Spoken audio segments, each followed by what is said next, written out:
반갑습니다. 환자를 치료함에 있어서 치료하는 사람과 또 치료받는 사람의 공감대가 서로 형성되는 것은 매우 중요하다고 말할 수 있습니다. 근데 이 강의가요, 방금 송 회장님께서 말씀하신 것처럼 어쩌면 병을 좀 얻어가는 강의가 아닌가 그런 생각이 좀 드네요. 우리가 모르는 것이 너무 많다는 것을 우리는 다시 한번 깨닫고 어떠한 자세를 가져야 될 것인지를 다시 한번 되돌아보는 그런 시간이 될 수도 있습니다. 황제내경 영추 사전편에서는 그 사람의 상태를 알아야 된다는 점을 강조해 주고 있는데요. 의자가 다른 나라에 들어갈 때면은 그 나라의 환경과 풍습에 대해서 물어봐야 한다라고 알려주고 있습니다. 그쪽의 풍습을 알고 그 사람들의 사고방식을 알아야 어떻게 치료할 것인지, 어떻게 교감을 가질 것인지를 더 잘 알 수 있지 않겠습니까? 그런 뜻으로 황제내경에서 우리에게 교훈을 해주고 있는 것입니다. 특히 이번 강의에서는 미국 전체를 알기는 상당히 어렵습니다. 그렇지만은 미국의 도로망이 발전하면서 어떻게 그 도로망을 중심으로 도시가 형성되고 그리고 어떠한 사고를 가지고 어떤 일들이 일어났고 어떤 대처를 하게 되었는지 우리가 잠깐 살펴보기를 원합니다. 사실 저희가 동양의학을 실천하는 입장에서 어떤 경우에는 저희 말만 하는 경우가 있죠. 이건 이렇습니다. 음은 이렇고 양은 저렇습니다. 사실 우리가 이곳 미국에 사는 분들의 의식 구조를 같이 이해할 필요도 있습니다. 그럴 때 서로 공감을 나눌 수 있고 서로 마음의 교류를 할 수 있는 그런 좋은 치료의 장이 열릴 것입니다. 오늘 강의는 그러한 관점에서 준비가 되었습니다.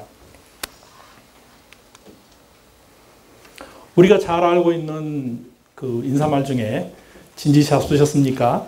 라는 인사말이 있죠. 나이 드신 분들 아주 많이 사용하셨죠? 옛날에. 그리고 또 우리가 그 시간과 공간에 대한 개념이 있는데요. 흐름이라는 것을 쪼개어서 약속하고 시계라는 기계를 통해서 서로 정했죠. 서로 약속한 것입니다. 그것이 이제 시간인데 그러한 시간과 공간의 개념을 통해서 학문과 사고의 체계가 발전했고 그렇기 때문에 우리가 그런 것을 배웠기 때문에 또 생활에서 항상 사용했기 때문에 친숙한 개념으로 우리가 생각할 수 있습니다. 그런데 이러한 친숙한 개념들 또한 환경과 더 알아가는 지식에 의해서 변할 수가 있습니다. 예를 들어서 다시 한번 진지 잡수셨습니까? 라는 말에 대해서 생각해 보죠. 이 단어의 뜻은 사실 옛날에 우리가 못 살았을 때 그 끼니를 걱정하는 안부의 그런 질문이었습니다. 보릿고기라는 거 나이 드신 분들 기억하시죠? 저도 아주 어렸을 때 잠깐 기억이 나는데요. 정말 그때는 겨울이 되고 봄이 되면 먹을 게 없었어요.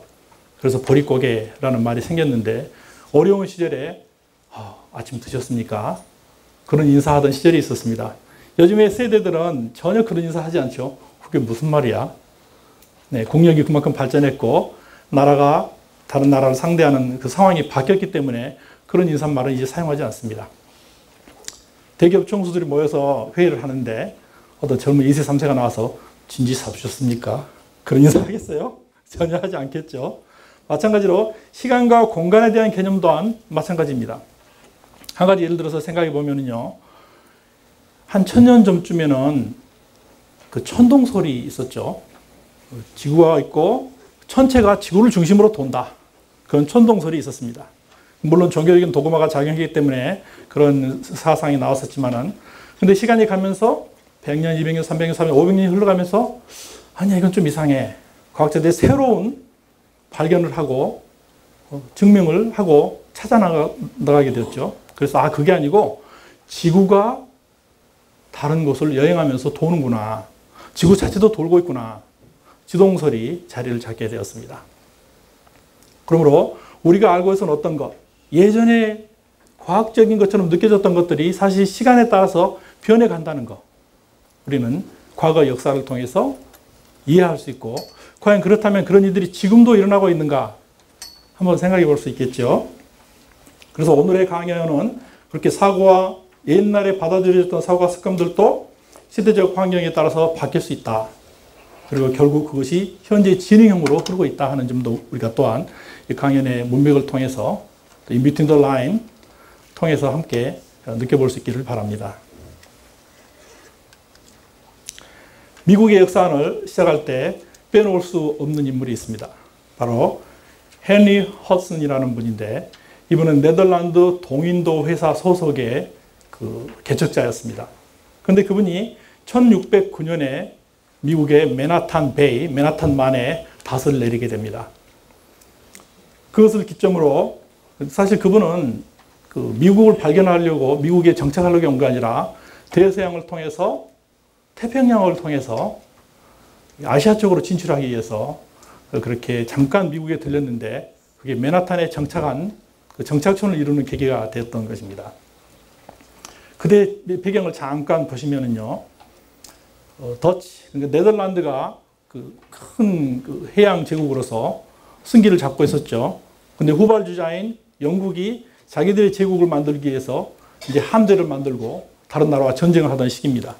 영국이 스페인 해전에서 대승을 거두죠. 그 다음부터 승기를 잡아서 네덜란드와 부딪히는 일이 있었습니다.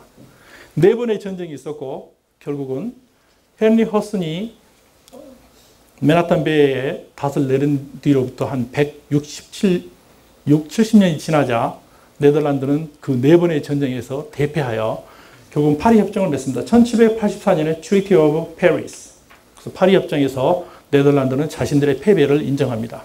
그리고 이제 대영 제국, 영국이 승기를 잡는 그러한 역사적 배경을 가진 때에 바로 그 바로 전에 헨리 허슨이라는 분이 맨하탄 베이에 도착하였습니다. 그런데 그 하멜의 표류기 아시죠? 하멜 표류기. 하멜이라는 분도 사실은 네덜란드의 동인도 회사 소속 개척자거든요. 근데 중국 다른 도시로 가다가 표류해서 제주도에 도착합니다. 그때 당시 다 일어난 일이죠. 그래서 잠깐 한국 역사가 어떻게 연결되는지를 한 줄로 삽입해 보았습니다. 네, 그때 당시에 어떻게 그 범선이 도착했을 것인가 하는 그 그림인데요. 여기 오른쪽에 보시면은 멀리 범선이 한 척 보이죠? 그리고 인디언들이 있고 마치 비닐하우스 같은 가옥 구조의 건물이 있습니다. 맨하탄에 거주하는 인디언들이 살았던 주거 양식을 말해주고 있는 사파인데요. 어떻게 그거를 증명할 수 있는가? 왼쪽에 보시면은 1868년 발렌타인 잡지에 보면은 그때 사파가 그 당시에 인디언들의 거주 장면을 말해주고 있습니다. 거주 양식이 크게 변하지 않았을 것으로 생각했을 때 헨리 허슨이 닷을 내렸을 장면 당시에 인디언들의 거주 모습이 저렇게 됐겠구나 라고 상상할 수 있죠. 그래서 나중에 맨하탄 베이의 그 강을 허드슨 강, 허슨의 이름을 따라서 허드슨 강이라고 지었습니다. 이제 헨리 허슨이 닷을 내린 후 제일 처음에 2년이 지나자 네덜란드에서 정착민들이 옵니다. 4채의 가옥으로 시작한 정착촌이 있었는데요. 여기 오른쪽에 보시면은 그 이제 60년이 지나서 닷을 내린 60년이 지나서 정착촌이 발전해 가는 과정입니다.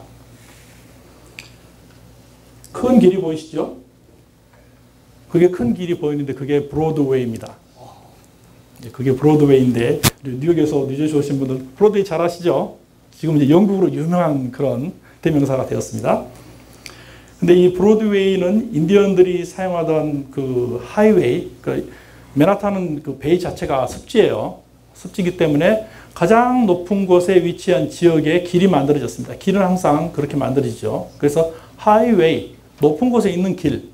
원래 그런 뜻입니다. 하이웨이라는 뜻이. 그래서 그 길을 따라서 만들었습니다. 근데 이 그 네덜란드어로 보면은 헤리웨이, 신사로 또는 브로드웨이로 알려져 있는 이 길인데요. 제가 사전을 좀 찾아봤어요. 헤리웨이 무슨 뜻인가 찾아봤더니 종교적인 의미가 들어있는 그런 단어였습니다. 그래서 우리가 그 바이블에 보면은 이것이 길이다 라는 그런 뜻이 있잖아요. 바로 그런 의미가 들어있습니다.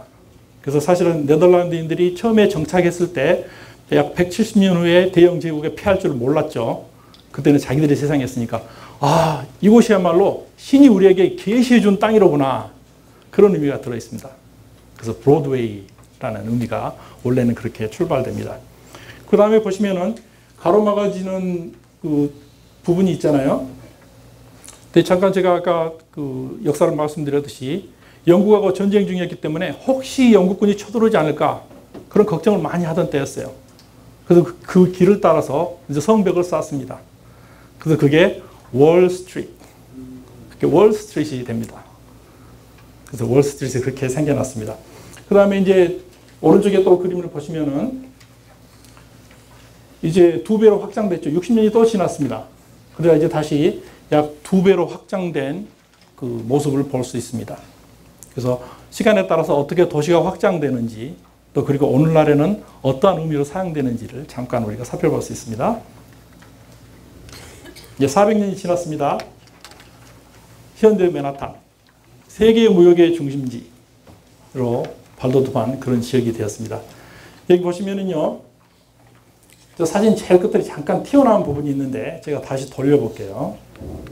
네, 여기 보시면은 우리 왼쪽에 튀어나온 부분이 있죠. 1660년대에 만든 지도가 얼마나 정확한 지도였는지 알 수 있습니다. 네, 400년 전쯤에 만들어진 지도였는데도 저렇게 정확하게 표현할 수 있었습니다. 그래서 네덜란드 사람들은 그 맨하탄에 대해서 굉장한 자부심을 가지고 있어요. 자기 선조들이 발견해서 결국 미국의 모태가 된 땅이다 하는 그런 자부심이 있습니다. 그래서 이제 그 맨하탄을 관람하는 한 여행사의 그 웹사이트를 제가 캡처했는데요. A Tour of New Netherlands. 그래서 그 뉴 네덜란드가 어떻게 형성됐는지를 그 여행으로 보여주는 그런 웹사이트도 있습니다. 그 문장을 잠깐 보니까요. As they extended their empire around the world. 영국에 대해서 말하는 겁니다. The Dutch had a way of adapting local customs to their own purpose. 그러니까 영국이 제국을 만들면서 무력으로 진압했었지만은 자기들은 현지에 있는 그런 사람들과 화합을 이루면서 자기들의 목적을 달성했다. 그런 식으로 이렇게 자부심을 가질 수 있다는 뜻으로 그런 표현을 해주고 있더군요. 이제 그렇게 해서 이제 점점 발전하면서 13개 주로 구성된 영국 연방이 형성됩니다. 저 밑에 조지아에서부터 사우스캐롤라이나, 노스캐롤라이나, 버지니아, 메릴랜드, 델라웨어, 뉴저지, 뉴욕, 보스턴까지 13개 주의 연방이 형성되죠. 그러면서 각 주와 각 주 사이에 의사소통을 원활하게 해야 되겠다는 그런 절박함을 느끼게 되었습니다. 그래서 그들은 인디언들이 사용하던 그 하이웨이를 중심으로 해서 도로망을 갖추어 갔습니다. 그래서 아마 기억하실 거예요. 포니 익스프레스라고 불렀죠. 그때 당시에는 말을 타고 막 달리면서 우편물을 전달합니다. 그래서 포니 익스프레스라는 길을 만들어졌는데, 그래서 보스턴에서 뉴욕까지 13주 걸리던 시간이 나중에는 4일로 단축되기도 하였습니다. 처음에 보스턴에서 버지니아까지 가는 데는 8주가 걸리는 그런 길이었습니다. 점점 도로의 필요성이 느껴지게 된 거죠. 그리고 이제 처음에 이제 그 연방 우정 장관이 벤자민 플랭클린이라는 분이죠. 아주 유명하죠. 연을 띄어서 전기 실험을 했던 분입니다. 근데 그분이 우정 장관을 시작했는데, 요즘에는 저희가 우측으로 가면은 어떻게 하죠? 예, 발신자 부담이죠. 무게를 재고 돈을 지불하고 우편물을 보냅니다. 그 당시는 수신자 부담이었어요. 그러니까 발신자는 부담해서 무조건 보낼 거 아닙니까? 자기가 알고 있는 친척들한테 다 보냅니다. 근데 받는 사람은 초원에서 사는데 이거 받으려면 부담이 돼요. 거절하는 경우가 있었어요, 그때는. 그러다 보니까 연방 우정국이 이제 적자가 납니다. 그럼 우편물을 받아야 돈을 받을 수 있는데 그렇게 하지 않는 거예요. 그래서 이제 벤자민 프랭클린이 아이디어를 냅니다. 야, 이거 잘못하다 우리 우정국 망하겠다. 그렇게 해가지고 이제 포니 익스프레스가 달리기 때문에 주변의 소식을 많이 알지 않겠어요? 그래서 한 장짜리 뉴스페이퍼를 만듭니다. 처음으로. 사람들이 궁금하죠. 아, 연마을에 무슨 일인지 모르는데 그 뉴스페이퍼가 말해주거든요. 그런데 여기 당신에게 오는 우편물이 있습니다. 이제 그 봐야 되겠죠. 네, 그렇게 아이디어를 냈습니다. 여기 사진에서 보면 마일스톤이 하나 있습니다. 여기 보스턴 8 miles, 1734. 그래서 그때 당시에는 거리에 따라서 그 가격을 매기기 위해서 이렇게 마일스톤을 사용했던 그런 적도 있습니다. 오늘날도 마일스톤과 같은 역할을 하는 지표가 있을까요? 우리가 자세범위 있죠. 도로를 이렇게 달리다 보면은 도로 옆에 그 표지판이 있습니다. 몇 말 써졌거든요. 사실은 그게 그런 같은 역할을 합니다. 그래서 예를 들어서 우리가 어떤 길을 가면서 서로 이제 연락을 하는데 어딘지 잘 모르잖아요. 그러면 사용할 수 있어요. 나 여기 지나가는데 몇 마일 지점이야. 근데 뒤에 사람도 나는 지금 몇 마일 지나고 있어. 우리가 그 도로 표지판의 의미를 알면은 서로의 위치를 확인할 수도 있는 그런 기능도 있습니다. 네, 그리고 이제 점점 그 도로의 필요성을 느끼게 되어서 이제 국도를 처음으로 만든 첫 번째 국도가 탄생하게 됩니다. 그 국도가 컴버랜드 로드라고 해서 메릴랜드에서부터 오하이오까지 연결하는 첫 번째 국도를 만들게 되었습니다. 그런데 이제 그 국도를 만들기 위해서 옆에 보는 그림처럼 사람들이 자갈을 다지고 해서 이제 도로를 만들었거든요.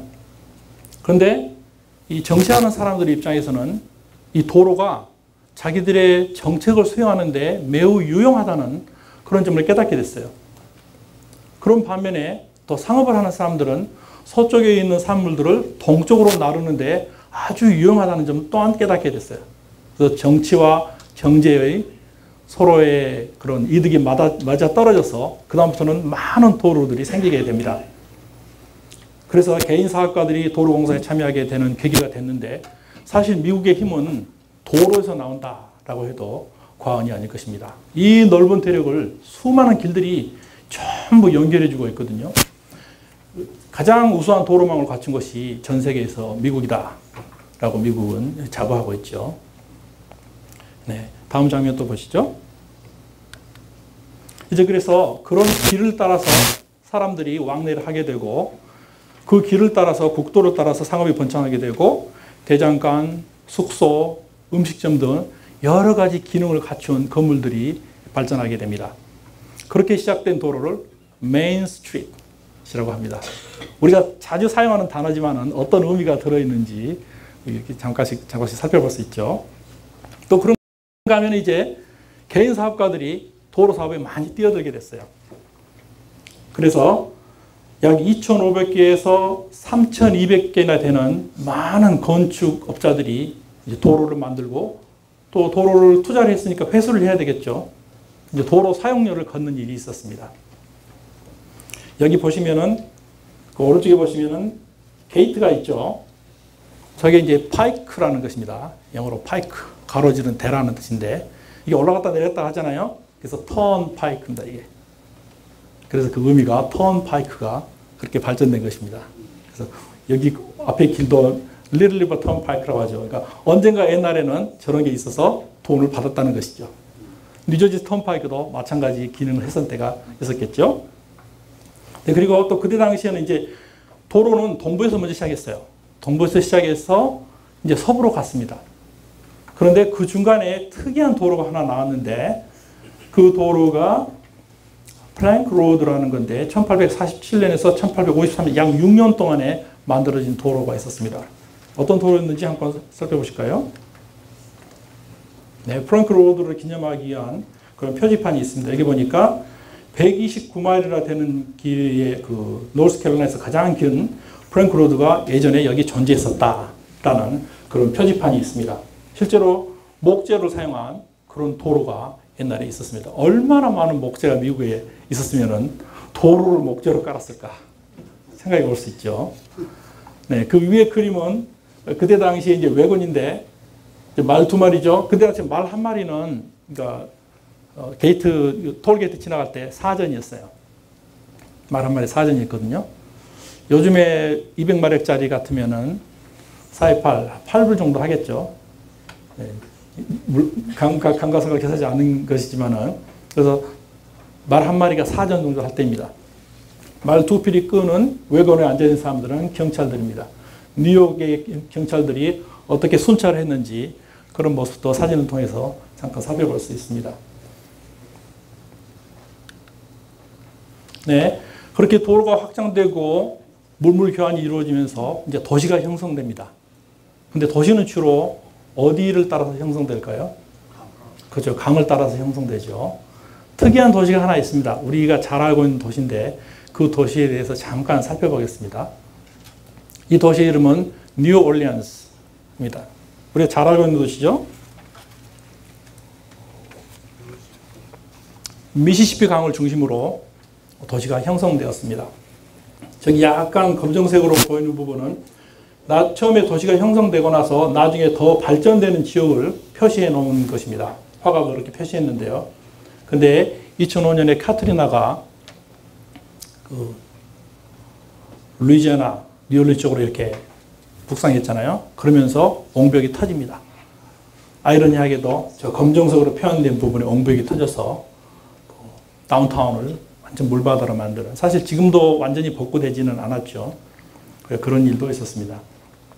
루이지아나는 원래가 프랑스령이었습니다. 미국 전체가 그 열강들의 각축에 의해서 그 프랑스, 영국, 또 이렇게 더치 이런 식으로 나눠가지고 있었던 적이 있었거든요.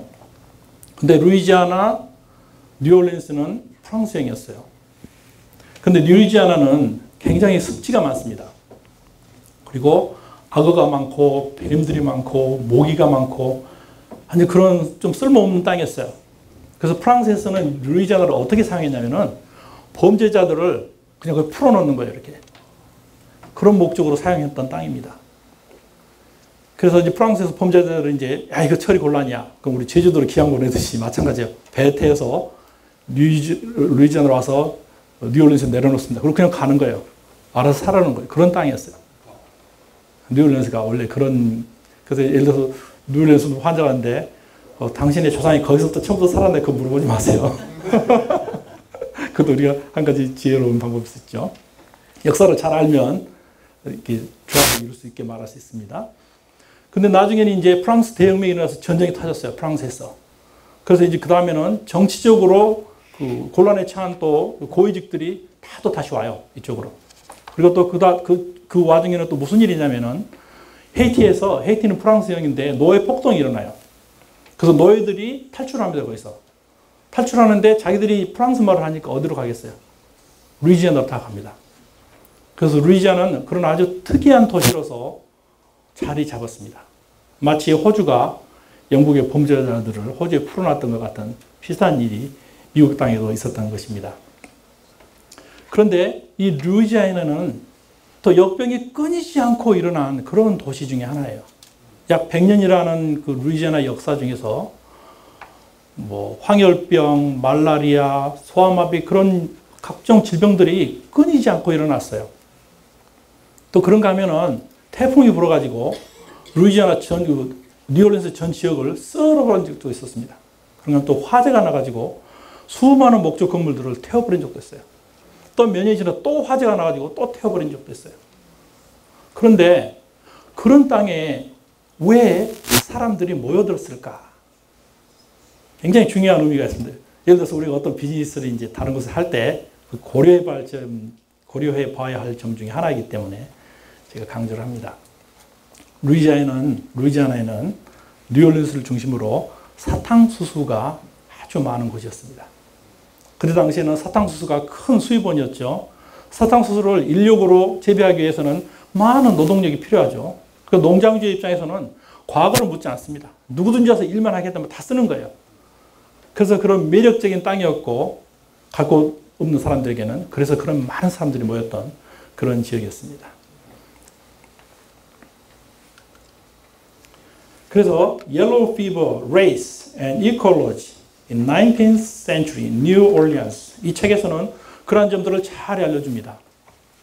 과연 어떻게 루이지아나 뉴올리언스라는 것이 형성됐는지 정치적인 배경, 경제적인 배경 이런 점들을 통해서 더 접근해 볼 수 있도록 이 책은 구성되어 있습니다. 또 우리가 한 가지 빼놓을 수 없는 인물 중에 아인슈타인이 있죠. 아인슈타인이 특수상대성 이론을 1905년 6월 30일 날 발표합니다. 이제 그 이론에 의해서 블랙홀이라는 것이 있고 모든 것을 잡아다니고 빛까지도 끌어들인다. 이제 그런 것을 사람들이 개념을 갖게 되죠. 그런가 하면은 이 상대성 이론에 의해서 양전자 방출 단층 촬영 PET라는 그런 기계가 만들어지기도 합니다. 그 다음에는 MRI 같은 많은 기계들이 나오게 됐죠. 그래서 아인슈타인이 물리학자인 반면에 의료기기에도 영향을 준 그런 과학자라는 것을 우리가 생각해 볼 수 있습니다. 근데 이제 그런 마차를 타고 다니던 시대에서 자동차 시대로 넘어왔습니다. 이제. 그래서 턴파이크에서 자동차가 보이게 되었고, 헨리 포드가 자동차를 만들고 나서 제일 먼저 구상한 게 이제 도로를 만들어야 돼요. 그 전까지는 자동차가 험한 길을 다니다 보니까 크게 사람들이 반응을 보이지 않았어요. 그래서 미국 최초의 시멘트 길이 디트로이트, 미시건에서 시작됩니다. 1907년에 시멘트 길이 시작되었습니다. 제 기억으로 제가 한 중학교 때쯤 돼서 저희 동네에 시멘트 길이 깔린 걸로 알고 있거든요. 그러니까 얼마나 빠를 때 미국은 벌써 도로망을 확충하게 되었는지 생각해 볼 수 있습니다. 네, 그리고 이제 아주 유명한 그런 차가 나오죠. 모델 T라는 포드에서 생산한 차인데 이 차를 대량으로 생산해요. 그래서 1929년에 130만 대나 되는 차가 생산되었습니다. 근데 그때 당시에 이제 그 포드 씨가 뭐라고 말을 하냐면은, 이렇게 차를 만드는 것은 가족이 한꺼번에 다 탈 수 있는 그런 규모다. 그런가 하면은 또 개인 혼자서도 충분히 관리할 수 있는 그런 정도의 사이즈다. 그러니까 이 마케팅 그 기술이 굉장히 뛰어나죠. 가족 여러 명을 가지고 있는 집도 이 차를 사야 되고, 또 혼자 있는 사람도 차를 살 수 있게 합니다. 근데 그 다음 말이 뭐라고 되어 있냐면은, 정직하게 일하는 셀러리맨 같으면은 이 차를 충분히 살 수 있을 정도로 싼 가격입니다. 라는 또 그런 발언을 합니다. 그러고 나서 뭐라고 하냐면, and enjoy with his family the blessing of hours of pleasure in God's great open space. 이렇게 말합니다.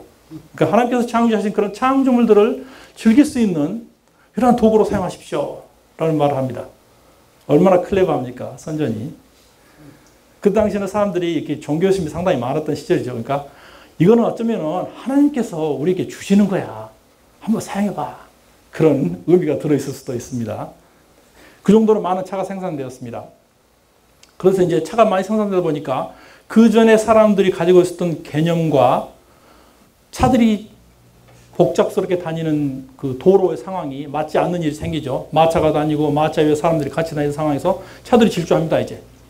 그래서 이제 상업적인 목적에 의해서 그러한 개념을 바꿀 시간이 옵니다.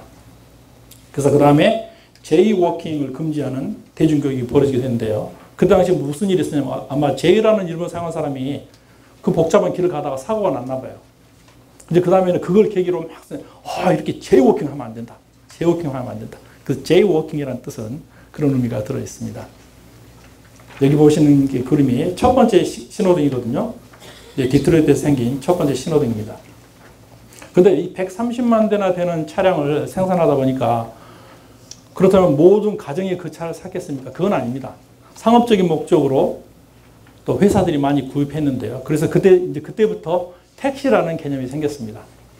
네, 지금 이제 우버까지 왔죠, 저희가.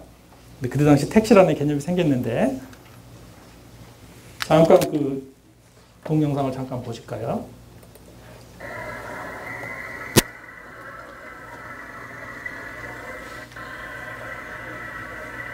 네, 모델 T 전후 모습입니다.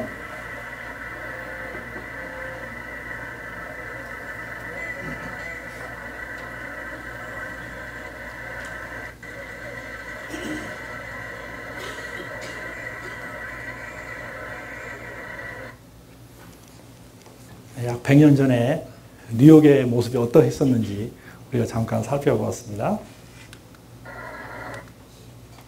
네, 이제는 16차선까지 늘어났습니다. 그랬던 길이 아주 복잡해져서 16차선까지 늘었는데 도시계획을 입안한 사람들이 그때 당시에 도로가 도시로 사람들을 유입시켜 줄 목적으로 도로를 개발했습니다. 근데 도로는 기능이 양방이라는 것을 그들은 잊어버린 것이죠. 그래서 사람들이 도시 물가가 올라가고 집값이 올라가니까 내가 차가 있는데 왜 구태여 도시에서 살아? 그런 생각을 하게 됐어요. 자연스럽게 나타나는 현상이 벌어지게 됩니다. 이제 그런 사람들이 부흥에 맞춰서 건축업자들이 교외에 집을 짓기 시작합니다.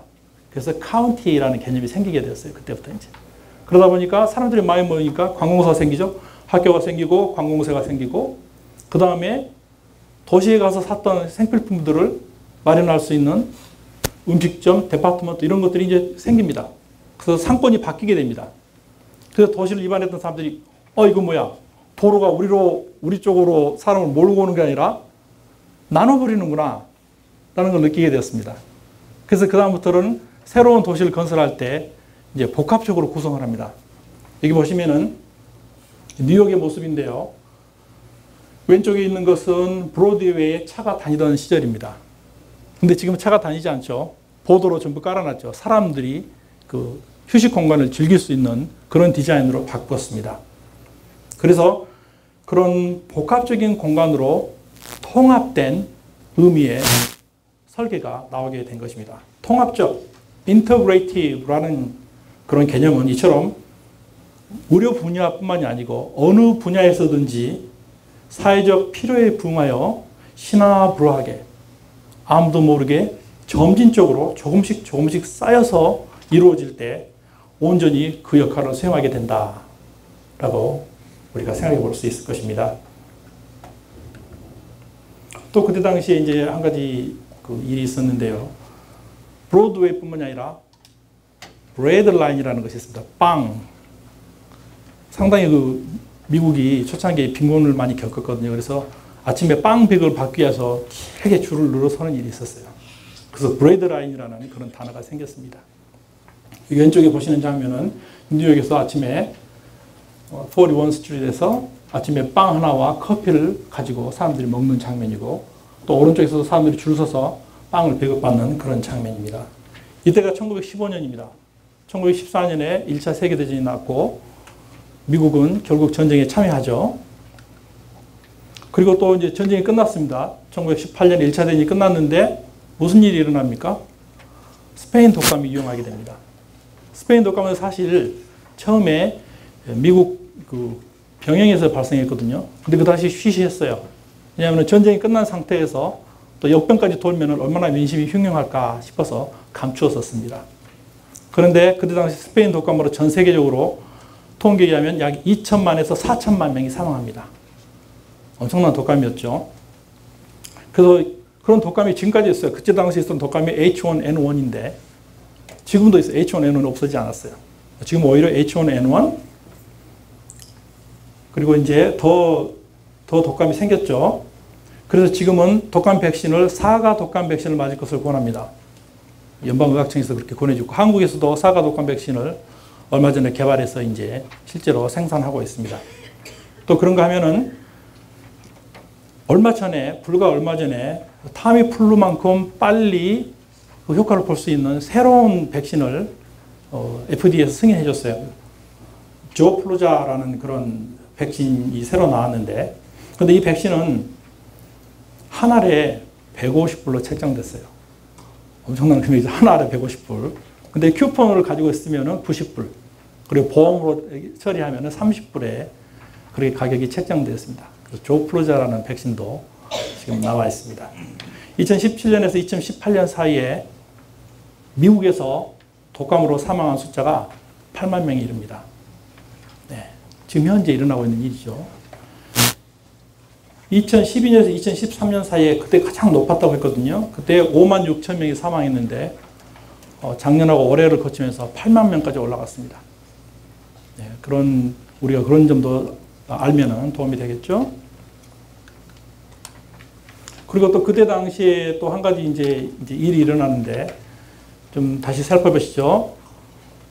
1차 대전이 발생하고 1차 대전에 미국이 참전하면서 전쟁 말기에는 약 500만 명까지 투입을 합니다. 미국의 젊은이들을. 근데 전쟁이 끝났어요. 이제 돌아오지 않겠습니까? 그 자비 있어야 되죠. 네. 그래서 1907년에 사실 미국에 공황이 오기도 하고요. 그 1929년에 일어나는 대공황의 전초전이었습니다. 많은 기업들이 파산하는 일이 있었고, 그렇게 또 스페인 독감까지 일어나고 기관이 굉장히 해이해졌어요. 그렇게 돼서 미국 정부에서 한 가지를 만드는데 그게 바로 금주령입니다. 금주령이 그때 나온 거죠. 그 수정헌법 제18조에서 금주령을 만드는데 1919년부터 1933년까지 금주령을 내렸습니다. 그 사람들이 We want beer. 우리 맥주 마시고 싶어. 그런 데모도 했고요. 또 심지어는 이제 그 상류층에서는 밤이면은 자기들이 파티하는데 뭐 거기에는 공무원도 있습니다. 금주령과 상관없이 밤문화가 또 발전하게 된 시기이기도 합니다. 그리고 결국은 1933년에 풀렸습니다. 그래서 제일 오른쪽에 사진 보시면 Prohibition ends at last. December the 5th, 1933. 야, 드디어 이제 금지령이 풀렸구나. 그런 신문 기사가 나오던 일도 있었습니다. 또 그때 당시에 우리가 이렇게 하면서 엔터테인먼트를 빼놓을 수 없죠. 그 유명한 여배우가 있었어요. 아니타 페이지라는 여배우가 있었는데 그 무성영화 시대에 표정으로 사람들의 그 시선을 사로잡았던 영화였습니다. 나중에 아카데미 상도 받죠.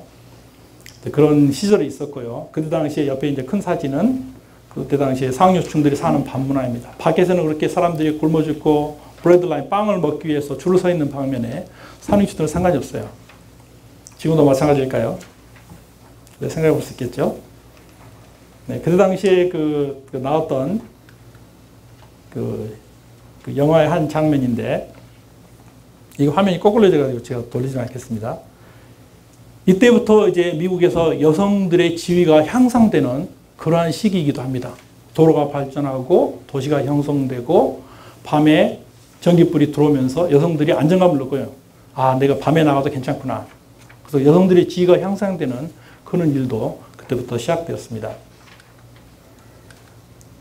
네, 그때 당시 유명했던 그 춤이 있습니다. 플리퍼라는 그 춤인데 이번에 나온 그 맘마미아 영화에서도 그 플리퍼 춤을 또 이렇게 다시 활용하는 장면이 있습니다. 잠깐 같이 보시죠.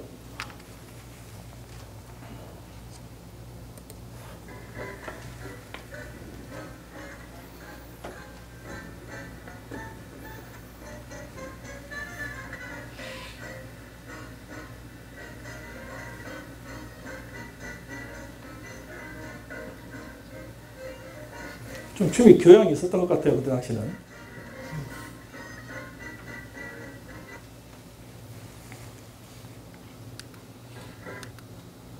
네, 이제 그대 젊은 시절을 지냈던 분들이 나이가 들어서 이제 아마 1970년대쯤 모여가지고 여보 플리퍼 춤 한번 춰봐. 그럴까? 그런 장면 같죠? 근데 여기 앞에 이제 할머니는 이제 우리 영감은 어디 갔나? 그런 장면일지도 모르겠습니다.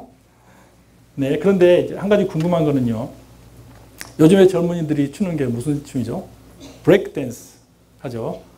네, 그래서 이제 백회 근처에 이제 알로페시아를 만들 수 있는 가장 지름길이 되는 그러한 춤입니다. 그런데 궁금한 거는요. 이 젊은이들은 나이가 들었어요, 앞으로. 한 50년 지나서. 물론 이제 여기 있는 대부분의 우리들은 아마 그때는 없겠죠. 그럼 나이가 들어가지고 한 70, 80 되면은 브레이크 댄스를 출 수 있을지 그게 궁금합니다, 사실은. 그래서 문화가 어디까지 발전할 것인지 그런 점도 우리가 생각해 볼 수 있습니다. 네, 다시 도로로 가보죠. 이제 뉴욕에서부터 샌프란시스코까지 동서를 가로지르는 도로가 만들어집니다. 드디어 동서 횡단도로가 완성이 되었습니다. 그리고 그 도로는 이게 링컨 하이웨이 across America, 링컨 하이웨이라고 명명했었는데 나중에는 이 도로에 붙였던 이름들이 넘버 시스템으로 넘어갑니다. 그래서 링컨 하이웨이의 많은 부분들이 80번 도로, 30번 도로로 대체되는 그런 일이 있었습니다. 그리고 그 도로가 개발되면서 이제 자동차 경주가 또 시작됩니다. 그래서 처음에 나왔던 자동차 경주가 인디애나폴리스 모터 스피드웨이라는 자동차 경주가 있었는데 그때는 실제로 자동차가 얼마만큼 달릴 수 있는지를 한번 보는 그런 그 시범으로 보여주는 그런 목적을 가지고 만들어졌어요. 야, 이렇게 오래 달려도 부서지지 않는다. 그런 목적을 위해서 만들었습니다.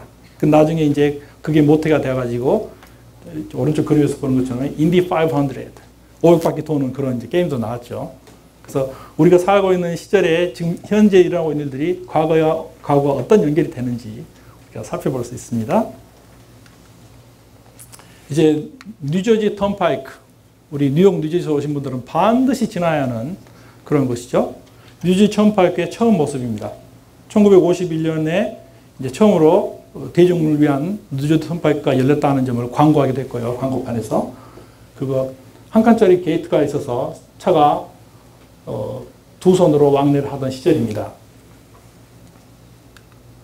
그리고 그게 약 한 15년, 20년 전쯤에는 이제 현차를 내고 다니는 도로의 모습입니다.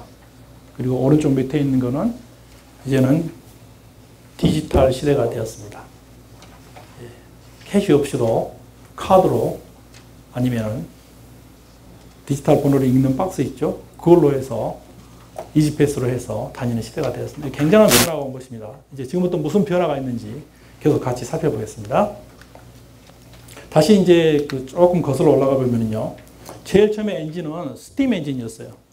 피스톤을 왕복시켜서 그걸 돌리는 스팀 엔진이었는데 그게 좀 시간이 지나자 이제 가스 엔진으로 바뀝니다. 가스 엔진으로 바뀌는데 무슨 일이 있었냐면은 프랑스와 독일과 그다음에 이태리와 영국과 미국 이런 나라들이 야 그럼 우리 전부 가스 엔진을 씁시다. 그렇게 합의를 했어요. 그때 당시에. 그 뒤로부터는 전기를 쓰는 게 아니라 가스로 전부 바뀌었어요. 오늘날 우리가 쓰고 있는 모든 차량들은 주로 가스로 대부분 그렇게 가죠.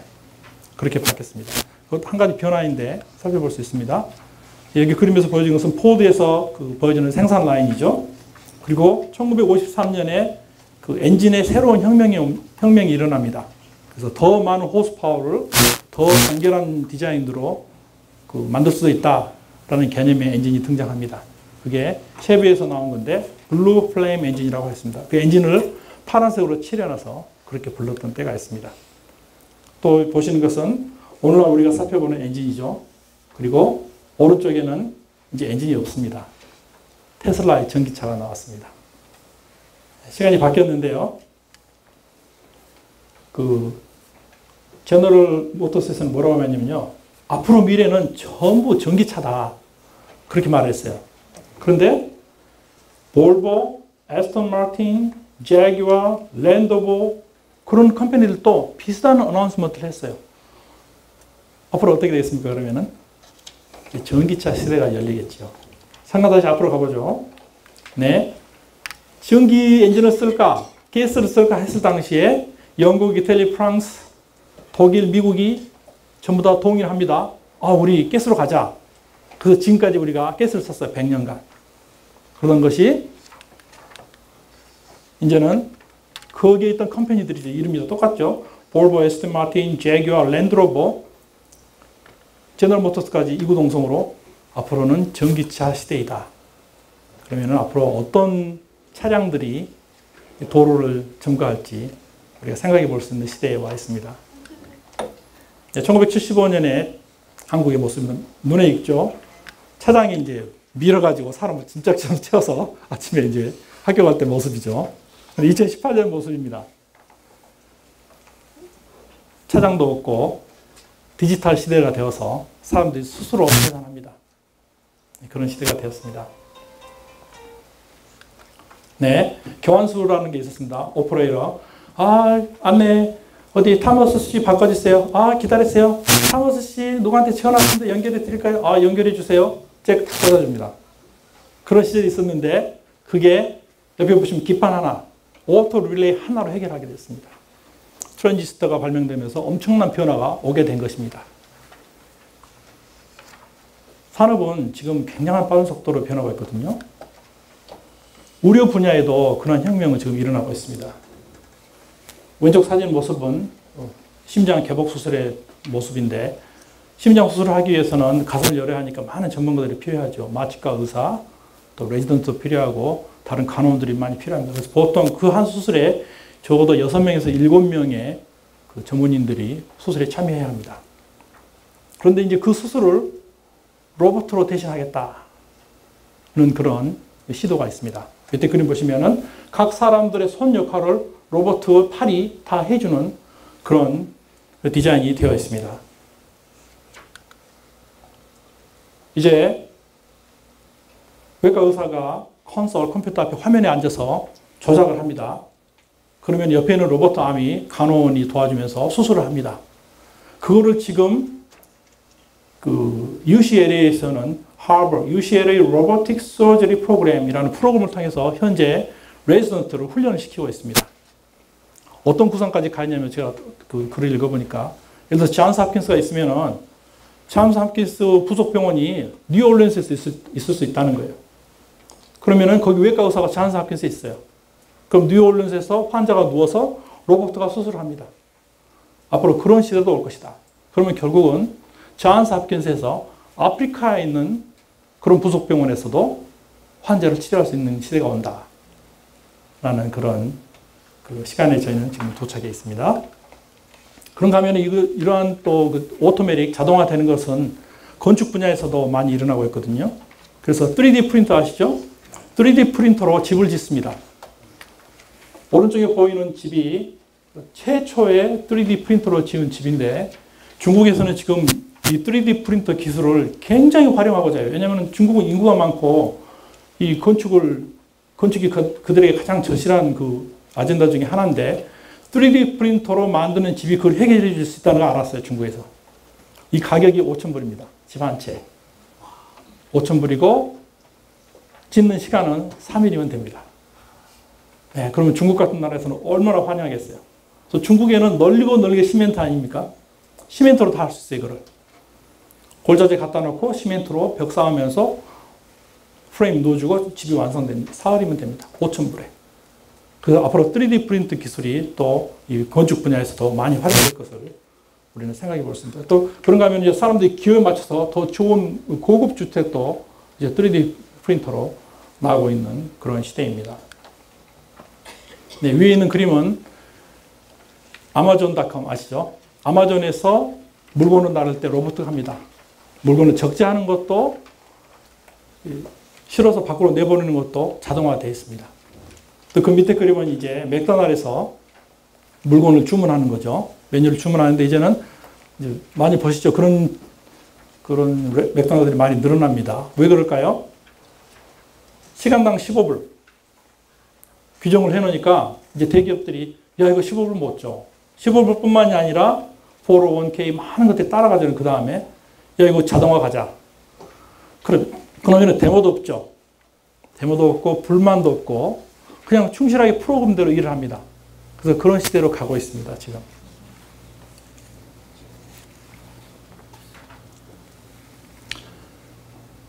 그래서 이제 그 한국신문에 뭐라고 나왔냐면요. AI 시대에도 은행 텔러는 건재할 것이다. 라는 그런 제목이 있어서 며칠 전에. 근데 이제 2013년에 그 시티그룹하고 옥스퍼드 대학이 공동으로 조사를 해봤더니 약 47%라는 잡이 없어질 것이다. 2013년 당시에 그렇게 조사가 나왔어요. 2016년에 다시 또 조사를 했어요. 절박하기 때문에 자꾸 조사를 하는 거죠. 조사를 해봤더니 이제는 아니야. 57%에 해당하는 직업들이 없어질 거야. 우리가 알고 있는 그러한 그 노동력을 하는 직업들의 57%가 없어질 거라 하는 것입니다. 근데 그 직업들 중에는 단순 노동뿐만이 아닙니다. 어떤 일들이 있냐면요. 그래서 여기서 뭐라 그러냐면, 직업들이 없어지기도 하지만 또 만들어지기도 해. 걱정하지 마. 그렇게 말했는데요. 우리가 행간을 읽어보죠. Between the lines. 이렇게 되어 있습니다. 대표적인 예로 소셜 미디어 매니저, 데이터 과학자, 팟캐스트 프로듀서 등의 직업들이 있는데 이들은 10년 전에는 존재하지도 않았던 직업들이다. 이렇게 되어 있습니다. 그럼 57%나 되는 잡이 지금 앞으로 없어진다고 통계가 나왔잖아요. 그럼 그 잡들은 주로 노동력을 사용하는 잡이죠. 그런데 여기서 말하는 직업은 무슨 직업입니까? 소셜 미디어 매니저, 데이터 과학자, 팟캐스트 프로듀서.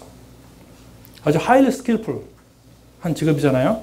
그러므로 우리가 행간을 잘 읽어보면은 없어지는 노동력이 새로운 만들어지는 직업으로 대체될 수 없다는 겁니다. 네, 그렇게 사람들이 걱정하니까 살짝 내놨는데 읽어보면은 우리가 무슨 실체가 있는지 살펴볼 수 있습니다. 그래서 일본에서는 어떤 전망들이 나왔냐면요.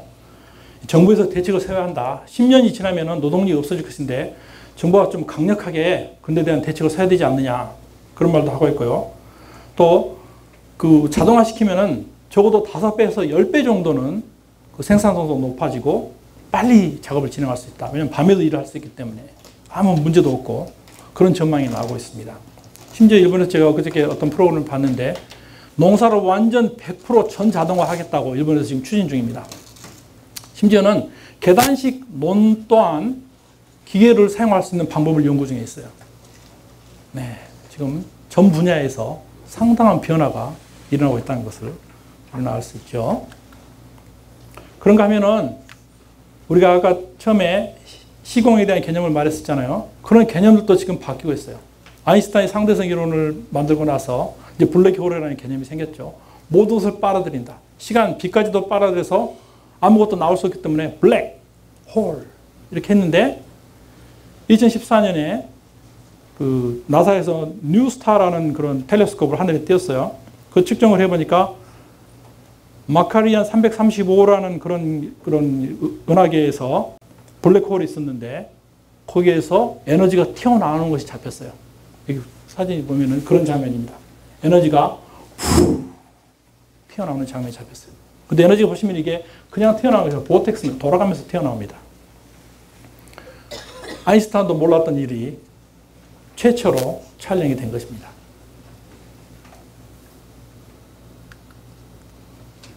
그리고 이제 우리가 주로 알고 있던 모델이죠. 어떻게 태양계를 중심으로 그 행성들이 도는지 그 모델인데 잠깐 보시죠.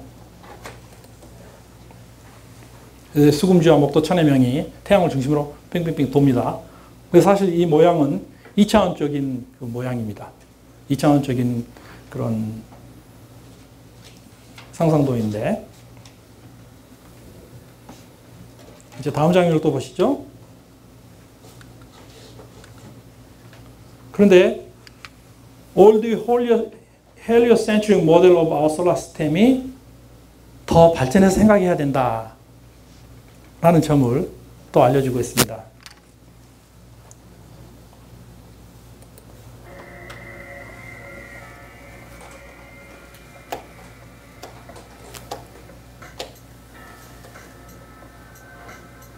이렇게 생겼다고 생각했죠.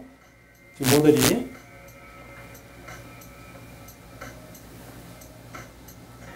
근데 태양이 약 7만 킬로, 시속 7만 킬로로 달리고 있다는 걸 생각해야 됩니다. 그렇다면 어떠한 구조일지 생각해보면 태양이 지금 진행하고 있죠. 시속 7만 킬로로 달립니다. 그 주변을 태양계 행성들이 돌고 있죠. 이제 옆에서 봅니다. 이거를, 장면을.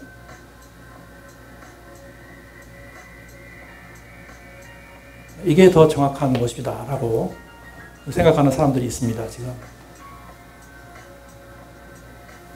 다른 플래닛들을 잡아서 끌으면서 같이 진행하는 것입니다.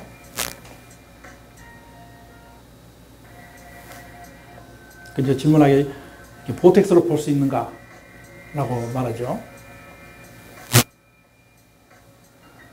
아까 블랙홀에서 나오는 것도 보텍스로 나왔죠. 모든 것은 그렇게 연결되어 있을까요?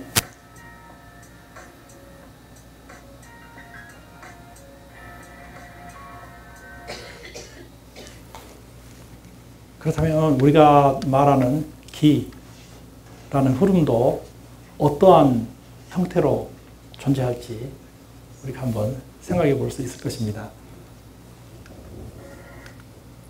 네, 그런가 하면 이제 유니버셜 마크로적인 그런 발견과 더불어서 이제 마이크로적인 발견이 또한 일어나고 있습니다. 박테리아가 어떻게 유전자 조각들을 잡아채는지 하는 것이 아주 최근에 발견됐거든요. 6월 달에 이제 처음 이제 네이처 잡지에 실린 내용인데 마치 이게 낚시를 하는 것처럼 잡아다닌다 라는 점을 발견하였습니다.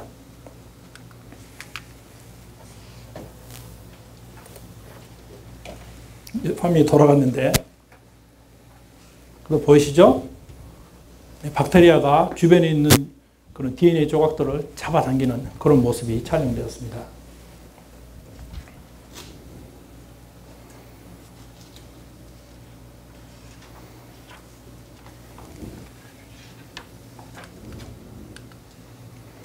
네. 그런데 이러한 박테리아 활동이나 블랙홀에서 뭔가가 튀어나오는 것이 사진을 촬영한 순간부터 일어났을까요? 그렇지는 않을 것입니다. 수많은 연급의 시간을 통해서 계속 반복적으로 일어나는 일이었을 것입니다. 그런 수학적인 관점으로 구글 플럭스라고 하죠. 그런 연속되는 시간을.